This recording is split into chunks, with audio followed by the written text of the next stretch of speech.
suxufiga weyn ee rugcadaaga Axmed Saciid iga isla markaana ahaa diblomaasi hore uga soo shaqeeyay dawladii Maxamed Siyaad Barre ahaana Professor wax ka soo dhigayay jaamacadii Lafoola qaybta saxaafadda muddo ka badan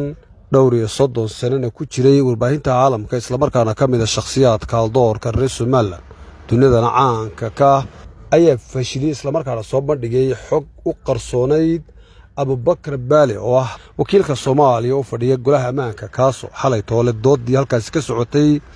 ku dafiray xasuuqii dadka reer Soomaaliland loo soo geystay isla markaana soo xasuuqay dawladii Siyaad Barre soo golaha amaanka shakhsigani ka magacaabay beesha Isaaq taasoo caalamku si weyn ay ula yaabeen maadaama ay taas tahay in la dafirayo wixii dadka reer Soomaaliland soo gaadhay iyo dadkii dhintay xasuuq loo geystay taasoo cadeymahoodii dokumentariyadoodii golaha amaanku ayo caalamkuna si weyn uga dharagsan yahay muuqaaladii iyo dadkii xasuuqaasi geystayna ay hore u qirteen balse isagu siin dhacdayga u bireeray una dafiray inaan habeeratay wax xasuuq loo geystay dadka reer Soomaaliland wariye Sare Axmed Saciid ciga ayaa waxa uu sheegay isla markaana uu soo bandhigay in isla Baali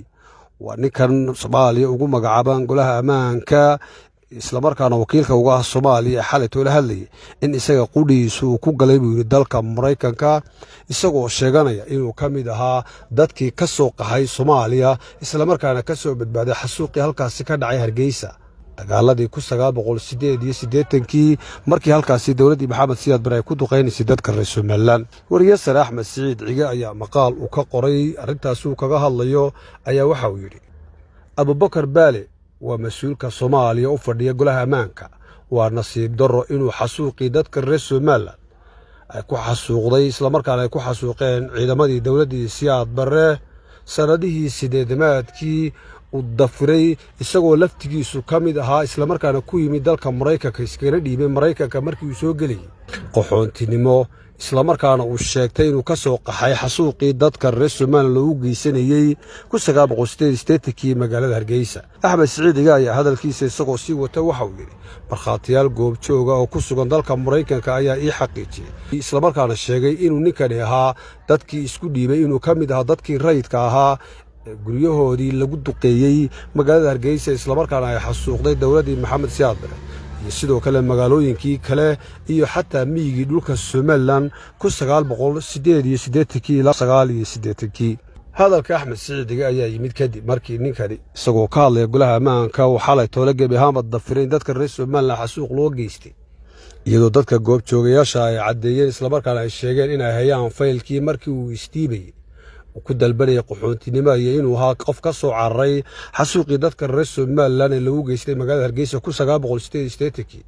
isla markaana la soo bandhigi doono waxaana tan noqon doontaa markhaati cad oo beentii uu xubnaha golaha amaanka ka hor sheegay xalay toole banaanka keenaysa fashilinaysa waxaana tan ay ka dhalatay in dabagal isaga qudhiisa lagu hayo oo dacwad lagu soo ogo maalmaha soo socda maadaama uu isagu ka been sheegay isla markaana isagoo ku soo galay dalka Mareykanka inuu ahaa dadkii qaxoontiga lagu xasuuqay Soomaaliland ee ka soo baxsaday uu isla qudhiisu dafira maanta in dadka reer Soomaaliland aan la xasuuqin isagoo fadhiya goob fagaara isla markaana caalamku si weyn ay u daawanayaan arrintan ayaa timi kadib markii cadaawad weyn ay u qaaday Soomaaliya iyo xulafadoodu dawladda Soomaaliland oo aqoonsi caalami ka heshay dawladda Israel waxaana dawladda Israel ku garab taagan aqoonsiga Soomaaliland Mareykanka iyadoo dalal fara badan ay si dadban uga hadleen arrintaasi balse haatan waxay xaaladdu maraysaa in Soomaaliland aqoonsigeeda wadan doonto kuna dadaali doonto